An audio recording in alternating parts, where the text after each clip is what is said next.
Olá, trilheiro, olá, trilheira! Nessa primeira aula sobre regime de bens, a gente vai falar sobre os aspectos constitucionais desses regimes. Ou seja, é aquele fundamento constitucional que dá toda a razão de ser para esses regimes de bens instituídos em lei. Bom, primeiramente, efeitos econômicos e outras consequências do casamento. Quando você decide casar, entende-se que você vai ter uma comunhão plena de vida. Então, isso causa diversos efeitos jurídicos e um deles são os aspectos econômicos e por quê? Porque esse casal, eles vão ter as despesas próprias, as despesas de sustento do lar, cada um tem o seu patrimônio prévio, provavelmente vão adquirir mais patrimônio ao longo do casamento e dívidas também.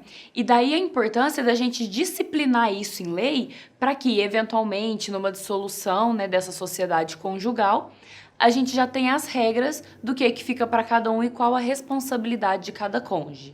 Bom, então a gente entende que há um entrelaçamento da situação econômica, uma união do patrimônio de ambos os cônjuges para o objetivo único de crescimento econômico da união afetiva, ou seja, comunhão de vida no seu sentido pleno, inclusive no sentido dos bens também. Regulamentação dos efeitos para proteção o quê? Da dignidade da pessoa humana. A gente vai entender que no final do casamento, caso essa sociedade ela venha a se dissolver, nenhum vai poder ter a sua dignidade ferida. Bom, e aí de onde vêm outros fundamentos desses regimes de bens? Igualdade substancial e solidariedade social. E o que isso significa? Ambos os cônjuges, eles têm ali uma igualdade entre eles e esse dever de solidariedade que o casamento traz. Então, são os dois juntos trabalhando por um objetivo comum do casal. No caso do Estatuto Patrimonial do Casamento, a gente tem aí a possibilidade dos cônjuges decidirem acerca do regime de bens que vai pautar o casamento deles ali.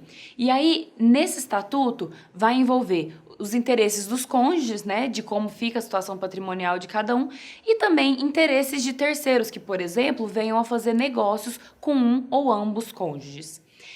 Regime econômico do matrimônio ou regime de bens dos casamentos. Disciplina o quê? Os bens adquiridos na constância do casamento e os bens privativos de cada cônjuge. E aí a gente tem um contrapeso entre o princípio da autonomia privada e os limites de proteção da pessoa humana, porque o casamento ele não pode ser um instrumento, lembre-se sempre, de violação da dignidade da pessoa humana.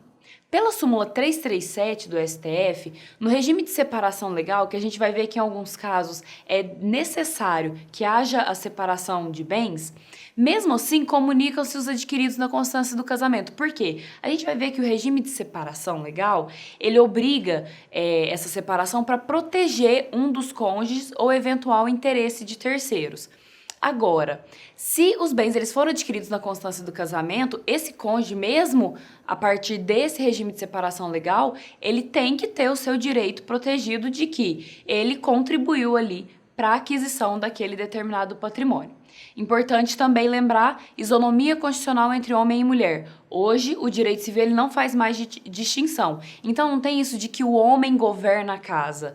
Ambos são iguais, inclusive em razão de seu gênero, sendo proibida a discriminação, e todos são iguais perante a lei e, de acordo com o inciso 1º do artigo 5º da Constituição, homens e mulheres são iguais em direitos e também em obrigações nos termos dessa Constituição. E a gente vai ver que isso causa impactos também no regime de bens no casamento. Até a próxima aula!